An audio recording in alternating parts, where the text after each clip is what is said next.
I've fucked up every acquisition I've done. Can we curse on this podcast? Absolutely. All right. You can drink. You can do whatever you want. Yeah. All right, because it's after dark. I should have thought of this MSP after dark. You know that long time ago, we did a show called the Big Apple Blog, because we're an Apple authorized, we're an Apple consultant, and I was in New York City, and so we used to do this show, and I had FAO Schwartz had for a while. It was when we got engaged. So was it 2009? I think, where you can go and they had a Muppet, like the Muppets had like a thing at FAO Schwartz, and you can make your own Muppet, like an official, a real one, like a real Muppet. Now you couldn't make Kermit or Piggy or Fozzie. Sure. You were making your own Muppet. And if anybody remembers the old Sesame Street bit with Little Miss Muffet, the blue guy who keeps coming on and she keeps changing him around until he finally figures out that he's supposed to be a spider and she freaks out. You basically can make like those. Oh, okay. So I made a Muppet, and then we started doing this blog, and we didn't want to be on camera at the time. So I had this friend who was like a comedian, and so we had him voice the Muppet. I would write the scripts and he would do the puppeting. And we went out, this is a true story, the Fifth Avenue Apple store, when the first iPhone came out, we went out there. It was like my intern and my friend and me with a camera, and we interviewed people online buying the first iPhone with this fucking Muppet, and like people were into it. I had no idea. Is it still out there? People were. Is it still there? I don't know if I have the video somewhere. But you got to repost that. I bet that's hilarious. We had to come up with it. We had to come up with a tagline. So we used to be like, if you don't know, you're stupid. And the only reason we did this was, you know who Walt Mossberg is, right? Yep. Yeah. There was a guy in Canada. His name was Brian, and he used to do something called Walt Moss Puppet. He had these very well-made puppets that look like people. And so he used to do, I'm Walt Mossberg, shut up. And like, that was his thing. And we actually had our puppet interview Walt Moss Puppet one time, which was great. And then my friend Brian, I mean, I'm not really friends with him, but like he needed money, so he sold me. I have it over there. I'm not going to get it. I have a Steve Jobs puppet that he made that looks like.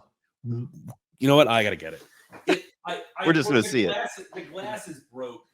I don't know where my puppet is, but the glass is broke on this guy. But this is his Steve Jobs puppet. I know it seems weird, but look at this thing. That's hilarious. Fix his arms. We're gonna make it smaller, you know. That is absolutely hilarious.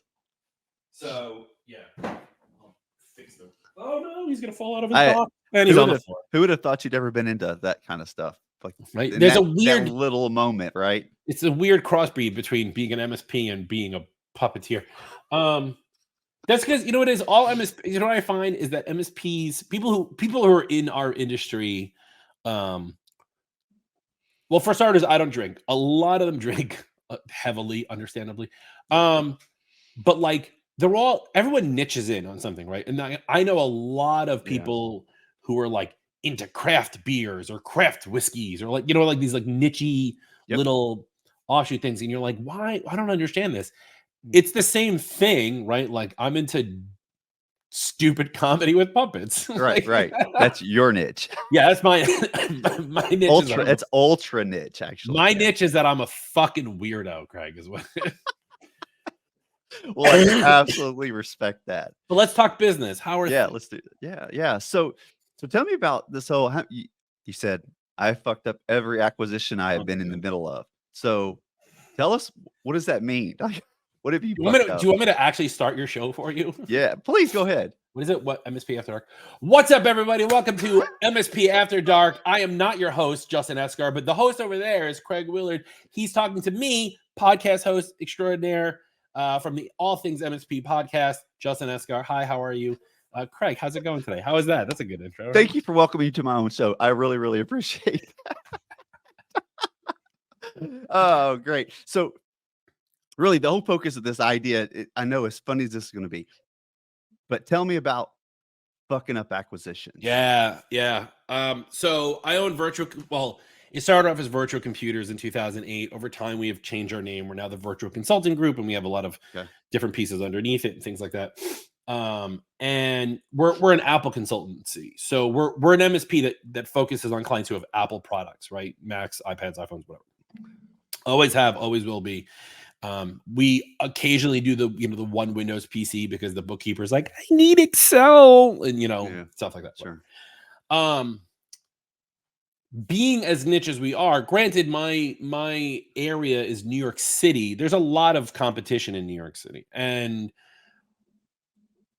I'll tell you how I got to acquiring these companies in a bit. But I've acquired 3 companies in 3 years. Or actually, really, it was more like 2.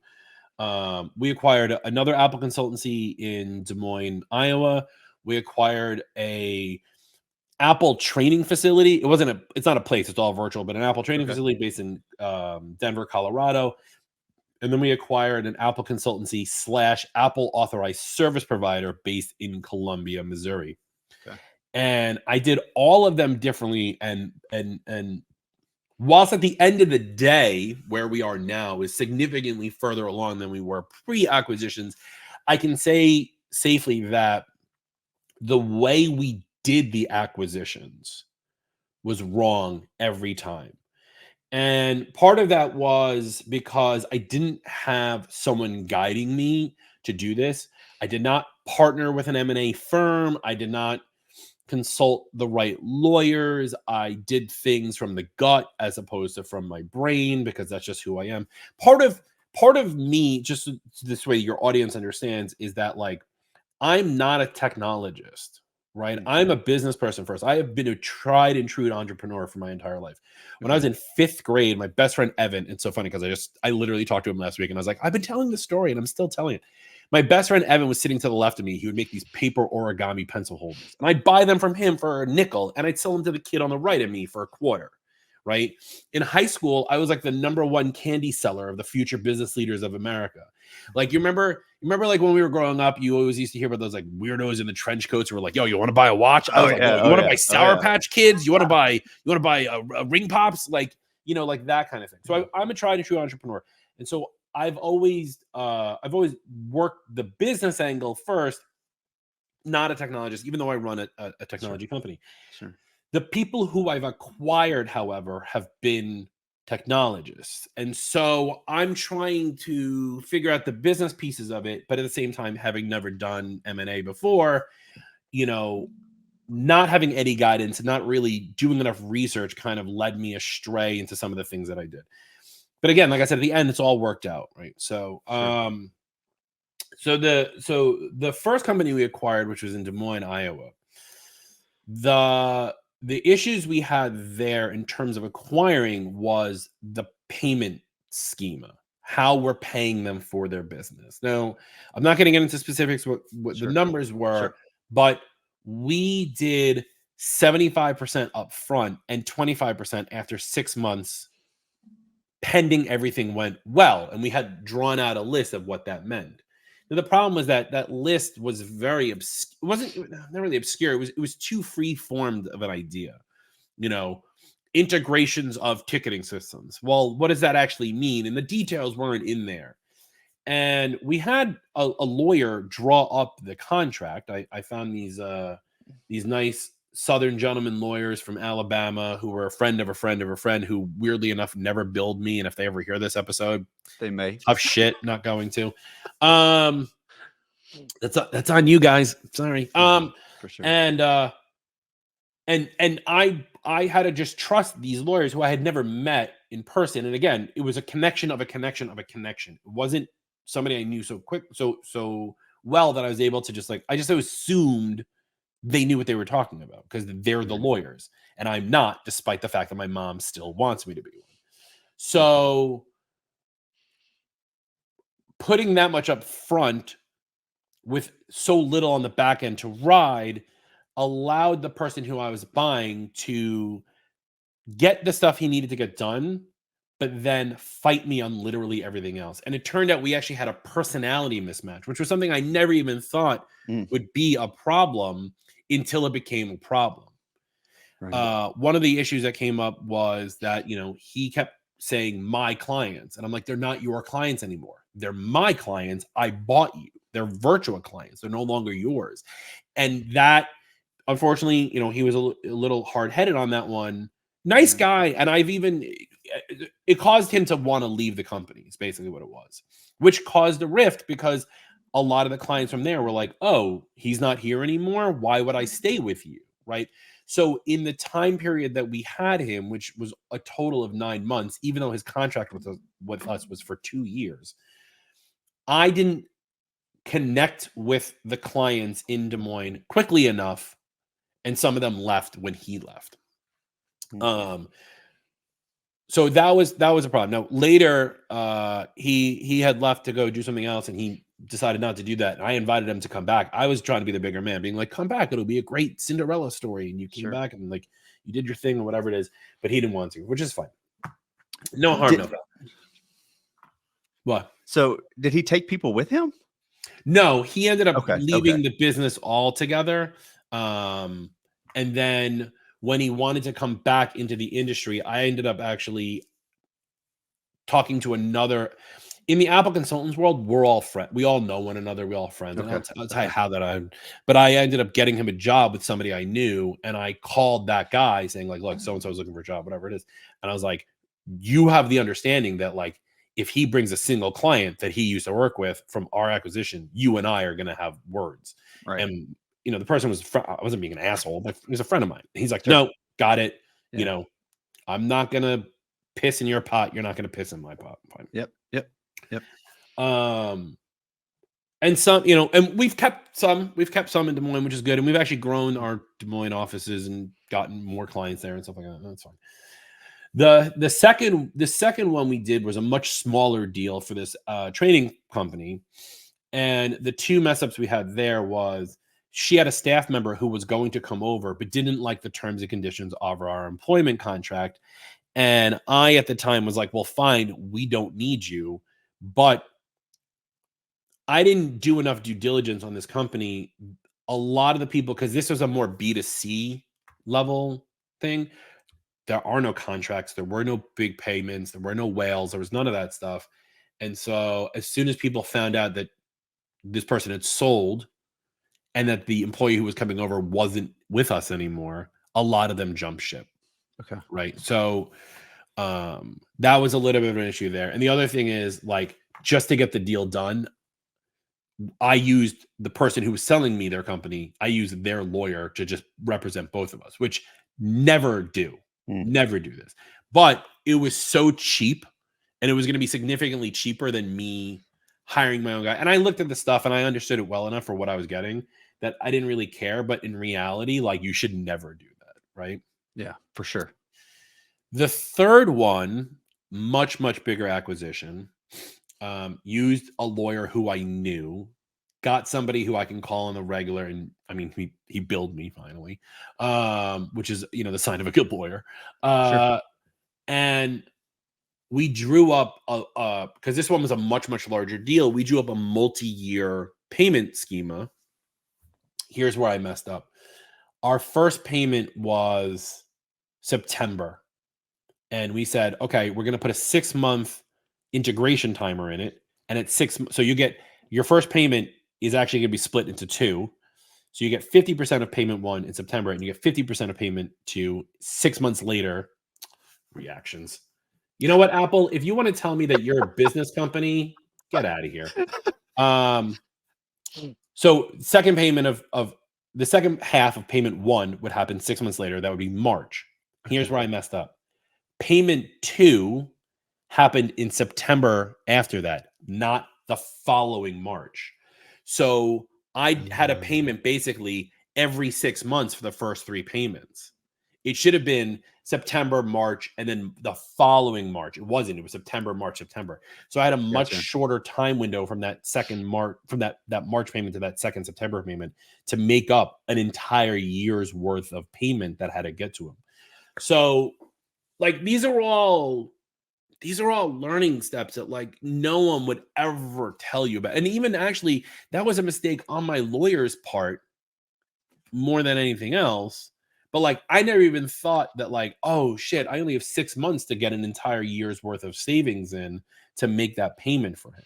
You know what I mean? Sure. So these are all like very nuanced issues that like, I mean, I could broad stroke and say like I fucked up all of them, but like Right. they're really nuanced issues that if you are gonna do these kind of acquisitions, like you you have to put things into play. Like we have employment contracts for the people who come on board. For that first round, the guy who left, his employment contract was for 2 years, but there was no penalty for him leaving. Whereas the contract for the new team, for the one that we just did, if any of them quit, if any of the people who were in charge quit within the 2 years, I don't have to pay them, Mm. right? So, because like you that's the thing with M&A is like, yes, you're the big powerful person who's acquiring someone else, but like you need to hook those other people because like if they leave, there's nothing stopping them from doing things. And like you're going to go to court and fight with them, that's going to cost you a lot more money. So if you have a hook that says like, look, we have a 2-year contract and I will continue to pay you and you will work for me and you will do the things I say you do and here's your job outline and whatever it is. And in exchange, you don't leave, but if you do leave, you're not getting the rest of your buyout money. You know, like those are the things that have to be put into play. So now it's been a little bit of like figuring out our next move right now because like we're looking at acquiring like 2 or 3 other people and we're just trying to figure out like now that I've learned all of this stuff, I'm trying to figure out like, okay, who would mesh well with our debauchery of a company, right? Like, you know, I can't even repeat half the dumb jokes that happened on our huddle today. Like, but like who would mesh well with that? Who Right. understands our ultimate goal and agrees with it? Because there's a lot of people who want to just be acquired and get out. But like, I don't want that. I want the reason I'm acquiring the people I'm acquiring is I want them and their thing, Sure. right? Yeah. Which is where we failed with the training company. But the company that we didn't, I wanted the proprietor of the ACN and Apple authorized service provider, as well as the Apple service provider title, which is something you can't get anymore, right? So if I'm going to acquire somebody else, I want to make sure that they're coming to the table with something that's of worth for the entire organization, not just buying a contact list. Because if it's just buying the contact list, I don't need to acquire you for that. I can just be better than you and steal your clients. Are you offering a buyout to the employees too to stay? Is that because you mentioned that earlier? So if they stay for 2 years, they No, get. it's the only the hook is for the proprietor I because got you. Okay. Okay. I'm paying them. The employees Sure. get an employee contract. Sure.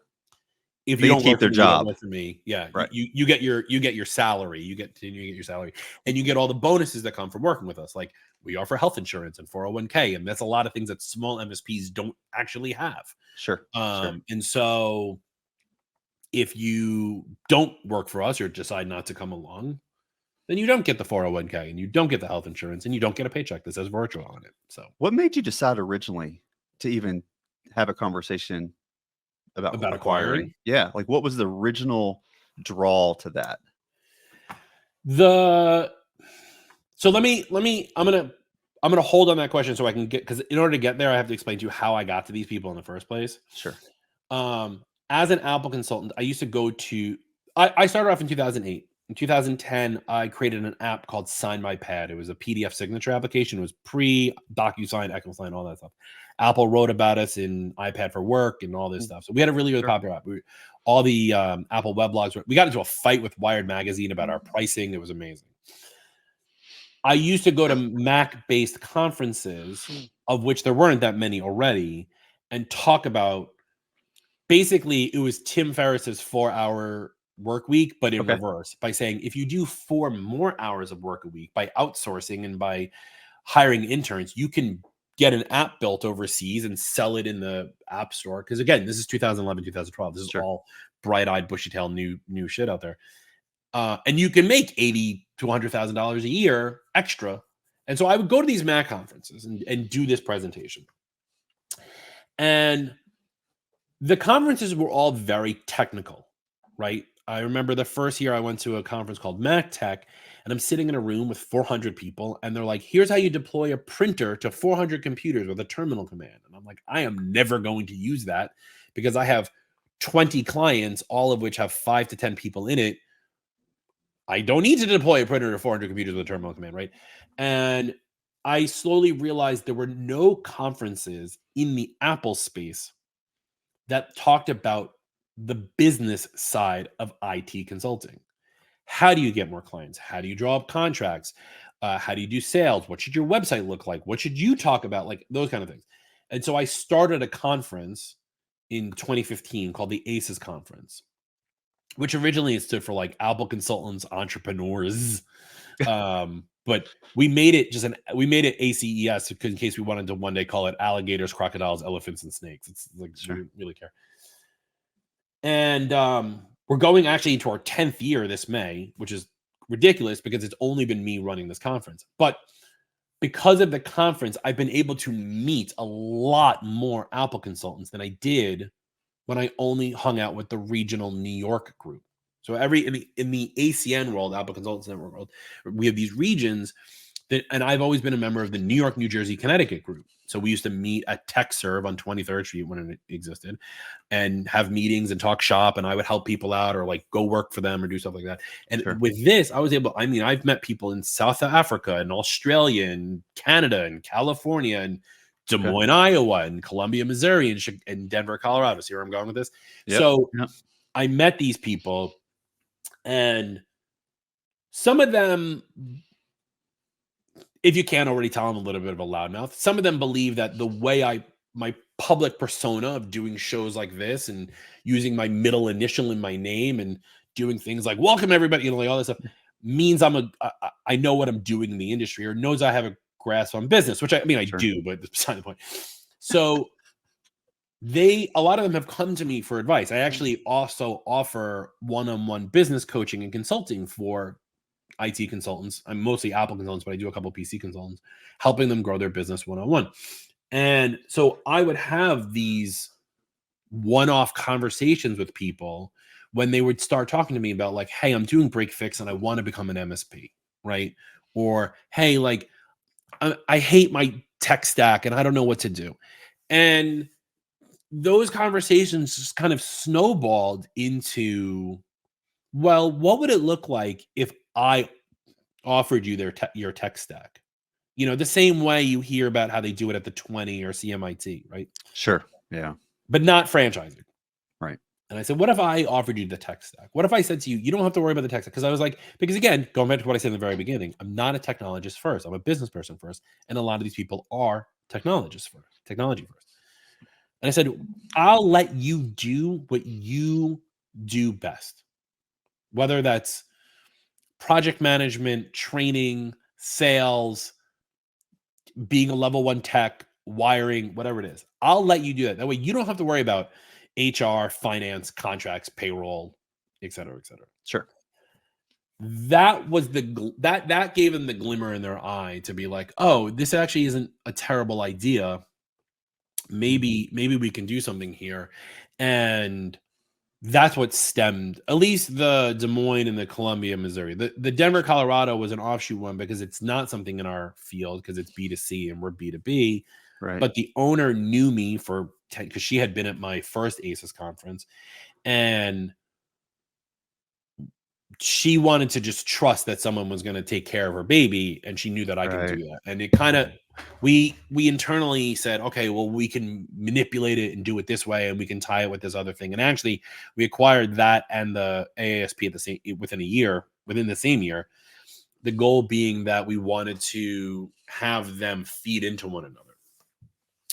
So that was really what the crux of it is, because they come asking for help.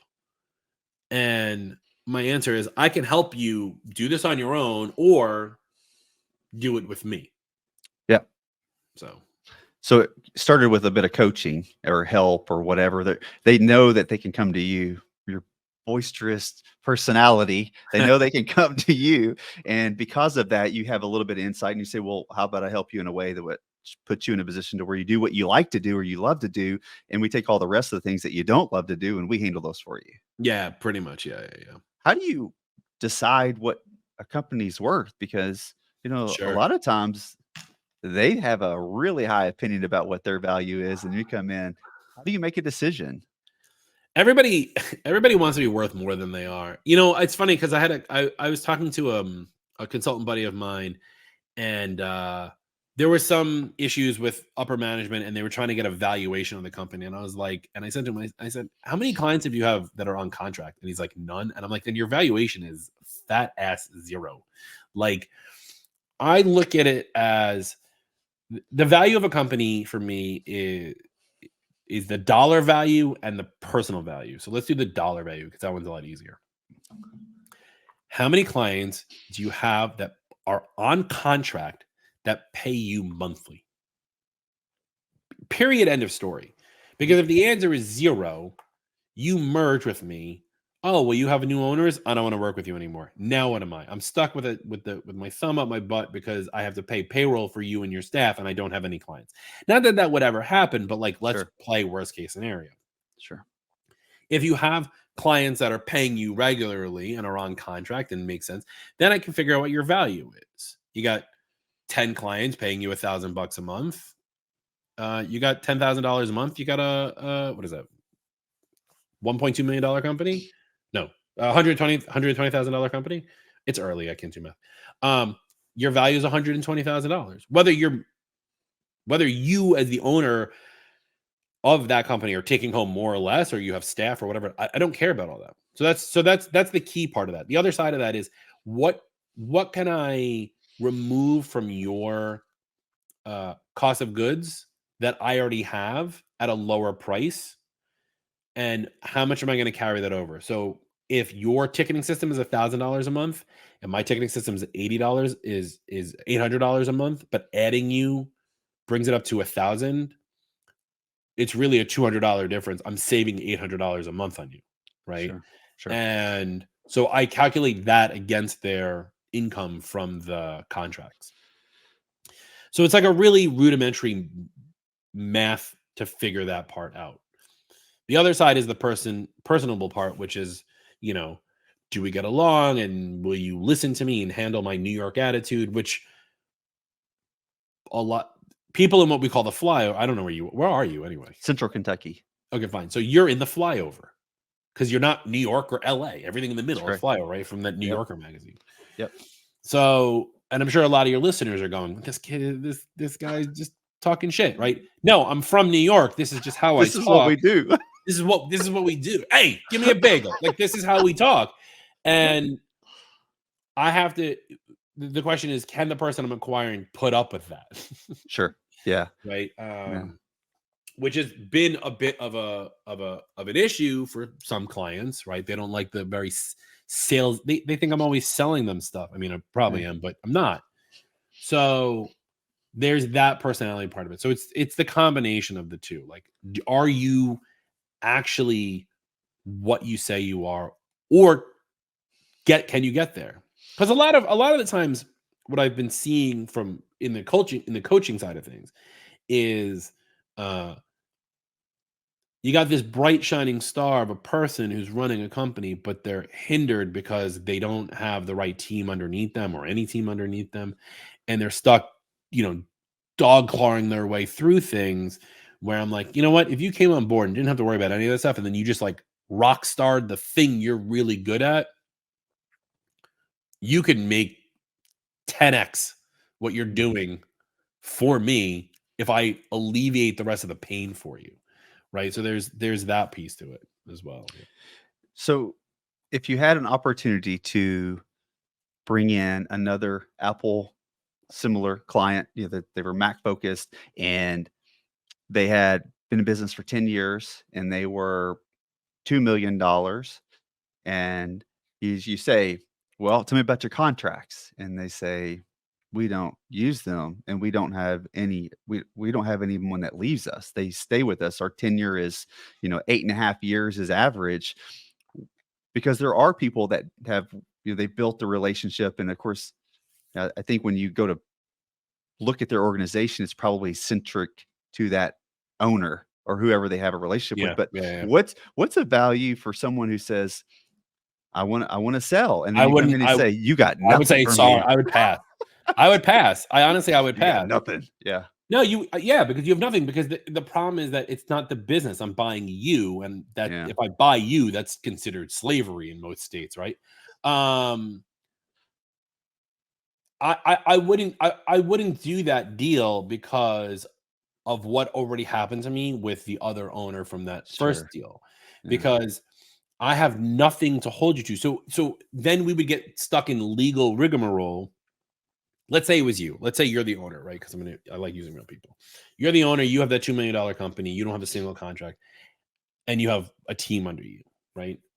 Well, are the clients sticking around because of your team, or are they sticking around because of you, right? If they're sticking For around sure. because Oh, of for sure. you, if they're sticking around because of you and not your team, I don't need your team.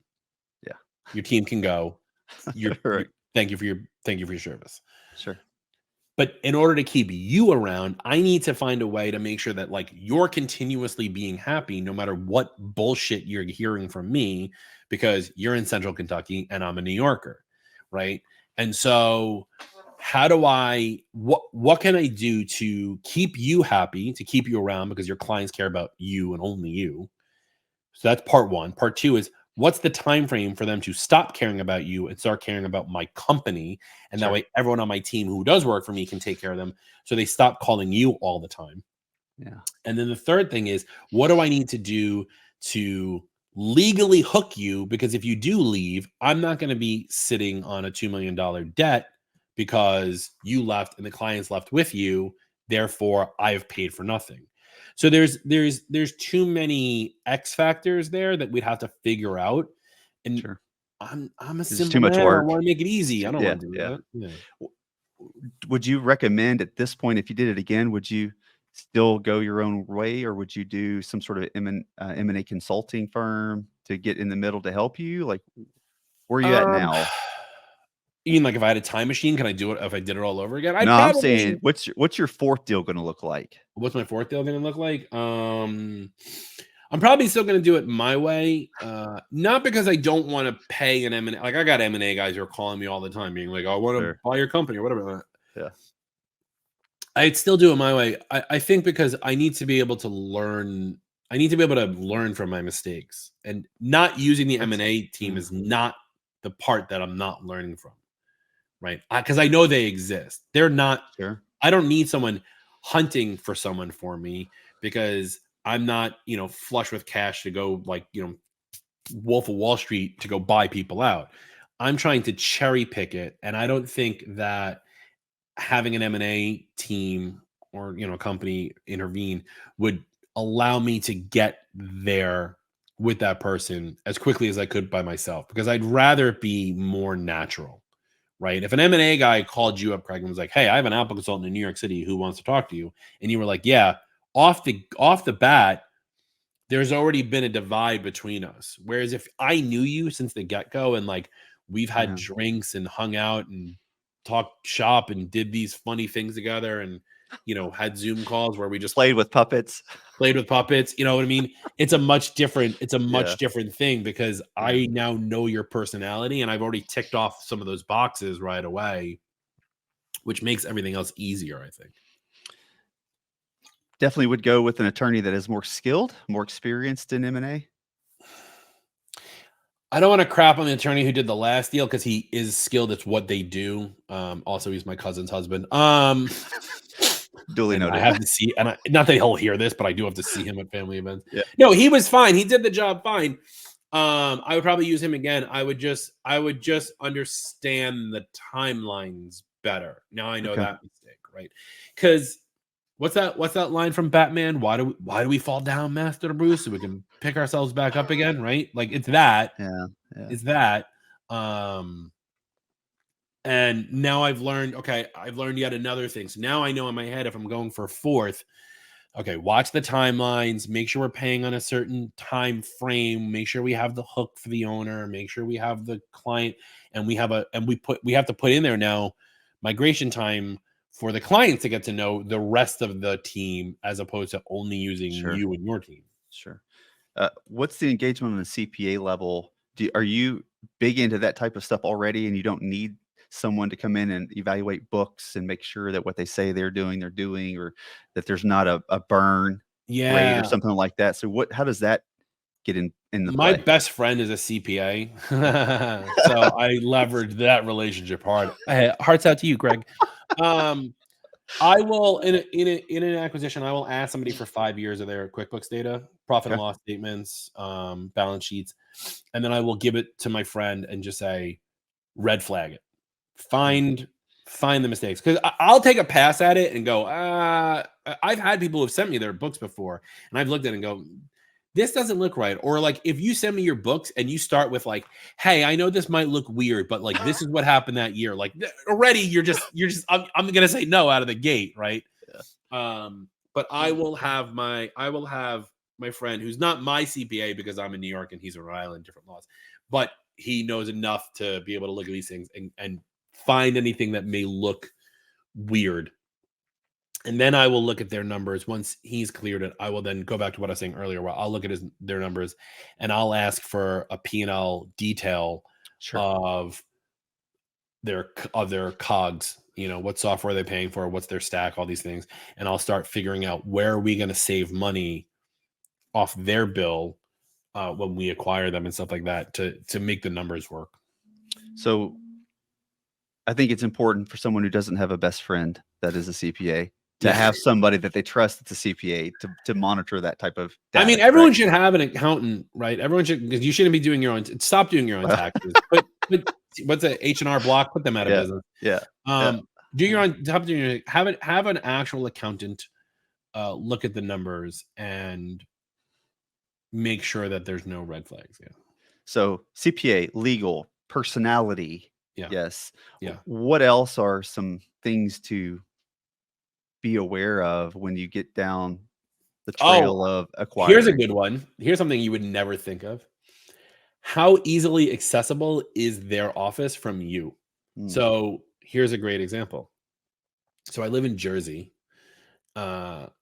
And there, in order to get to Des Moines, Iowa from New Jersey, there is one airline that flies only on Mondays and Fridays. Otherwise, I have to drive 2 hours to get to LaGuardia to take a different airline, which flies more wow. regularly to Des Moines. I did not know that when I booked. Then the company I bought in Columbia, Missouri, there are no direct flights to Columbia, Missouri. I have to fly to St. Louis and then drive, or fly to Chicago and have a layover, which this is going to sound really shitty, but like I don't do layovers. It's funny because my team down there is like, it's not that big of a deal. I'm like, I'm not it is doing it. less time for me to fly to St. Louis and drive than it is for me to fly to Chicago and wait 7 hours for my next flight. Wow. So I would say that if you're going to acquire somebody, just try to book a flight. Right? Like find your airline of choice. Do they fly there? I never even thought about that until like way later, because we didn't think about me needing to get to these places until way later, about the ease of getting places. If it's a major metropolitan, like if I'm going to fly to St. Sure. Louis, or I'm going to fly to Yeah. Kansas City, or I'm going to fly to Boise, Idaho, those I can probably get to. But when you have non-mega metropolis cities, you know, Columbia, Missouri is only 160,000 people. Des Moines is a city. I'm not going to shit on Des Moines. Des Moines is an actual city, but I didn't even think that like United wouldn't fly there. So That is interesting. Ever consider or mergers type things? Like you got a big company that comes in and they do some similar things and they say, "Look, we don't want to be acquired. We want to join." I have considered it. I'm really big on my brand. Sure. And so I wouldn't want to lose that. I think the brand of Virtua is in, at least in my mind, much, much bigger than it is. And I unless the numbers are right. I mean, I've had, like I said earlier, like I've had people who have called me, I got an M&A guy who told me I'm on his speed dial, that like if someone calls and they're looking for an Apple consultant, they want to buy, he knows my numbers to sell, and I would if the numbers were right. But in reality, like, I probably wouldn't do a merger unless I was taking control, because I can't work for somebody. Yeah. I just can't. So like in a merger, I would have to be owner. The guy. I have to be, Yeah. I'd have to have 51%, which at that point it's an acquisition, right? That's fact. So yeah, I would do that. Also, real quick though, on that note and the travel note, somebody had asked me the other day, because this is all about the numbers. Somebody asked me the other day, like, "What's your goal?" And I said, "I have 2 goals. One is to have a private jet with the virtual logo on the bottom from wing to wing, so I don't avoid having to only fly to Des Moines on Mondays and Fridays." And then the second thing is that someone said, "What's your goal?" And I said, "I want to be the largest Apple. I want to be the only Apple consultant in the nation," which is obviously never going to happen. But if I were going to stick to that goal, I couldn't do a merger. I'd have to do acquisitions. So it's weird. I feel like if you need to set these ostentatious goals, because if I can get halfway there, I'm already going to be 10 times better than anyone else in my industry. It's the Gary V New York Jets perspective. It's the Grant Cardone 10X. Yeah. It's like he always wants to go buy the New York Jets. He probably will never. Honestly, he probably could actually. He could at this point. Yeah. I mean, look, I was really into Gary V when I first started off. I remember reading Crush It on the train. Oh yeah. Going up to Amtrak, right? Like, I was big into Gary V in the beginning. And then like I feel like every entrepreneur needs to do this, right? Every entrepreneur needs to find like a social media someone who's really big on the socials to like follow and mentor, to have them like mentor you, quote unquote. So I went through Gary V, then I went to James Altucher, then I went to Lewis Howes. Now I'm really into like Alex Hormozzi, the guy from Acquisition. Yep. Like, and then I blended their styles to like, that's when, if you see me on stage, which is a little different than this, but not terribly, I've like blended all their styles together to become like who I am and doing what Are you a 10X fan as well? Am I a what? Like a Grant Cardone kind of, are you, what's your... Grant Cardone, I like what he puts out as much as I know it is dog shit. Like, because here's the thing, right? Going back to being an entrepreneur, when I was 12 years old, there was a guy, Don Lepre, used to have these infomercial ads. If you take out these little classified ads, you could own a boat like Donna and Jim, right? And I was like, I want to own a boat. My dad was like, you're 12. Shut the and I learned at an early age, like the only person who's making money in that deal is Don Lepre. And so Grant Cardone selling out the stadiums. Sure. The only person who's making money is Grant Cardone. It's him. Yeah. Yeah. I wouldn't tell anyone go do the Grant Cardone thing, but the ideas that he puts out of have these ostentatious goals, try to 10x your life. Because if you can get to 5x, most people goal at 1x. If you can get to 5x, you're 5 times better than them. You know what I mean? And bringing it back to MSPs, on the All Things MSP podcast, which you should totally listen to on your favorite podcasting. Absolutely. Facebook.com/group/All Things MSP. We had Dave Sobel on a couple towards the very beginning, right? And Dave's great. And Dave said that like 90% of MSPs do less than, I think it's $300,000 a year, right? It's significantly lower than right? you would think. Yeah. And I in my head, I've always said, if that group of 95% of MSPs set their goal to be not $1 million, but $10 million, right? They want to become a $10 million MSP and not needing anybody's Aspen programs or any of that other garbage. Like, if you just set your goal, I'm going to be an MSP and I'm going to be a $10 million MSP. If you get to even 2 million, right? Which is 2 times, not 10 times, but 2 times, you're already going to be, what is that? 6 times larger than 95% of the MSPs that are out there. Yeah. Right. So again, I'm not going to buy into the Grant Cardone stuff. I did really like him on Undercover Billionaire, though. I think the people who did the valuation for him really kind of just yucked it up for the camera. Yeah, sure. But like his ideas of set yourself these goals. Yeah. And that's actually where I got the jet idea from too. Like I would love to have a private jet. Yeah, And I tell for everybody sure. this. I tell Yep. everybody I want a private jet. And a lot of people laugh. You know what the best part about the private jet story is? I had on my board over there, I used to say Gulfstream 280. And one day I was talking to somebody and they're like, you know, the Gulfstream 280 is like the lowest. It's I, it's like I had asked, you what's not the cheapest stretched jet? yourself. Right? No, I said, what's the cheapest jet? And they said a Gulfstream 280. And then I started thinking, and I'm not kidding. I had this thought going, if I had a Gulfstream 280 and I'm hanging out with other people who have their private jets, now I have the cheapest private jet. So now I look like the shitty person. All right. So I changed this. And now I have a Gulfstream 380. I'm like, oh. Like, if you're going to have a private jet, don't have the cheapest one. Ugh, what's wrong with you? Like, that's like the shit that I No, think. for sure. For sure. Well, I think from an MSP perspective, that average is probably 300,000 or less because it's a tech guy that started his own business, doesn't know how to run a business, and is so overwhelmed with the work he's just trying to keep up with his, literally it's a job at that point that he doesn't have the ability to see that he could become 10 million or it could be 2 million or even 600,000 was double. That's 300,000. I think one of the biggest problems in our industry. And there are some people who are okay and want to make $300,000 and don't want to do more than that. And that's I fine. call them a lifestyle business, and that's totally fine if you want to run it. But if you're hungry and you want to grow, and it's funny is I went to an event. One of these PSAs had me come talk, and there was somebody who was going on before me, and he had a slideshow up showing like if you make between $1 and $2 million and you have 50 clients or less, you're considered a startup. And I was like, excuse me, I've been in business for 15 years. I'm not a startup. But he had a $100 million MSP, but he was doing things in healthcare. And I was like, it's not, we're not comparing. It's not the same. It's not the same. Yeah, it's not the same. We're literally not comparing apples to oranges here. Right.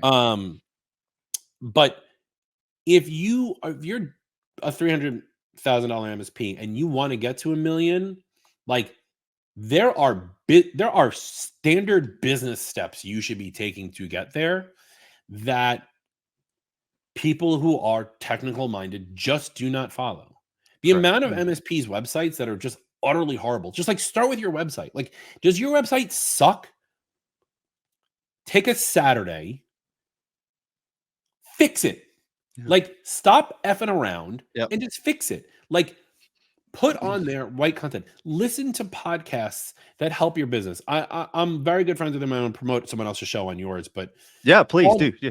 Paul Green of the Paul Green MSP Marketing Podcast. I've been on a show a couple times. Love the guy. Really, really, really smart. Brings on really good guests. But like, you don't even have to listen to the guests. Listen to the first half of his show. It's 30 minutes. Listen to the first 15 minutes where he gives like Paul's big tip of the day or whatever it is, and implement what he's talking about. That man is a marketing genius. Sure. Right? Do the things that you can do and like spend the time. And this is where the big thing is always, and we try to promote this at ACES, is work on the business, not in the business. In is 9 to 5. On is 5 p.m. to 9 a.m. the next day, including the weekends. And if you want to go all Gary Vaynerchuk on it, it's come home, kiss the wife, kiss the dog, eat dinner, and then crush from 11 to 2 in the morning. Yep. Which, like, at 43 years when old, everyone else is sleeping. Right. At 43 years old, I'm like, I need fucking sleep. Leave me alone, Gary. There's gonna be. I don't know if you bleep your show. I'm not bleeping a thing. Okay, cool. Oh no. True story. The first time I ever got bleeped on a podcast, I said, most people think I'm brash, but I'm really a fucking New Yorker. And they bleeped me. And I thought it was the funniest thing ever because I've never been bleeped on. But if you want to get out there and you want to like make money, like get on shows like this one, get on the All Things MSP podcast, listen to Paul Green, ask him to be on your show, do something. Like the amount of MSPs who I know who don't do anything else, but like Windows, like they're like, I'm going to make my money fixing Windows Server. No, you're not. No, you're not. You need to like expand out. You need to work with other partners, sign up and start working with a technology broker like Toloris or Sandler and Partners, right? And tell them I sent you. Get in deals with other companies. You know that virtual computers, we started off as an Apple consultancy. Now we're a virtual consulting group. Okay. In our portfolio right now, we're an Apple consultancy. So we do MSP for Macs. We're an Apple authorized service provider, meaning we can fix hardware in and out of Marty. We have the conference. We have software. We have an app called FreshBooks Time Tracker, which allows you to connect Zendesk to FreshBooks. We built it for ourselves. We use it Nice. ourselves while we were on Zendesk, and we sell it. We switched to Halo. We immediately became Halo onboarding partners. I made my way to become friends with the CEO.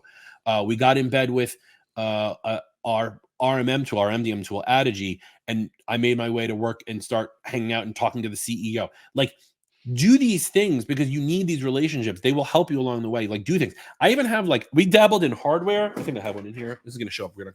I bought these docks on Alibaba. I picked these docks specifically, got our name engraved because this is a phone charger. So this is going to stay on someone's desk. And look, there's my logo, right?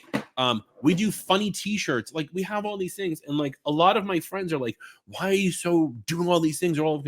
Because all of them allow me to like get my name out there. Branding. It's brand awareness. It's all branding, and it gets my name out there. Like, when you put this out there, Google alerts, it's going to go, is going to notify me that this came out here. Well, guess what? Now your entire audience of whoever this is, and probably including my mom, hi mom, is going to hear me and hear and like understand. And then I'm going to start getting emails from your audience, probably asking me questions. And then I've picked up now more MSP consulting gigs, which then could turn into possible acquisitions. Like, if you want to grow your business, just do something. Get something I'm so tired of people not doing anything. It bothers the shit out of me. Yeah, when we first started, one of the first things that I did about, like, you mentioned something simple as the website.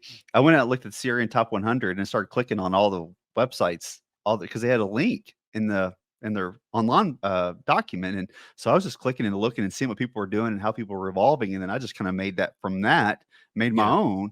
But some of the MSPs, whatever you call them, an MSP, or some people call themselves an MSP that are break fix, whatever it may be. Whatever you are, when you go to their website, you go, whoa, like this was made with an Atari. You still have the dog gif that's running back and forth and like the flame gifs. Remember those? Yeah. I do. GeoCities. The pixelated flames. Yeah. Oh, yeah. Also, my thing on websites, and I learned this actually from Paul, to be honest, is your website is not about you. Your website should be about your client. Yeah.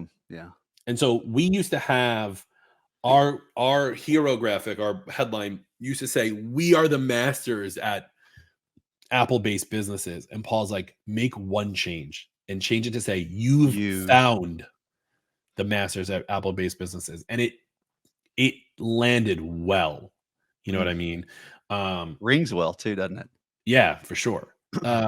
So those are the things you got to do. Like, the reason 95% of them are 300,000 lives is because those 95% are not, again, if you're in that 95% and you have a lifestyle business and you're happy, wonderful, good, wonderful. Yes. Be my guest. But if you want more, they're not doing anything about it. Yeah. You know what else I've done? I forgot to mention this one too. I self-publish books on Amazon. Oh, okay.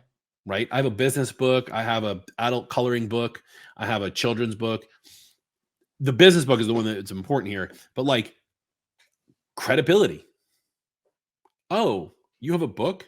Yeah. They don't know that it's self-published on Amazon. They don't care. They just see that it's a written book, right? Like, these are the things you got to do.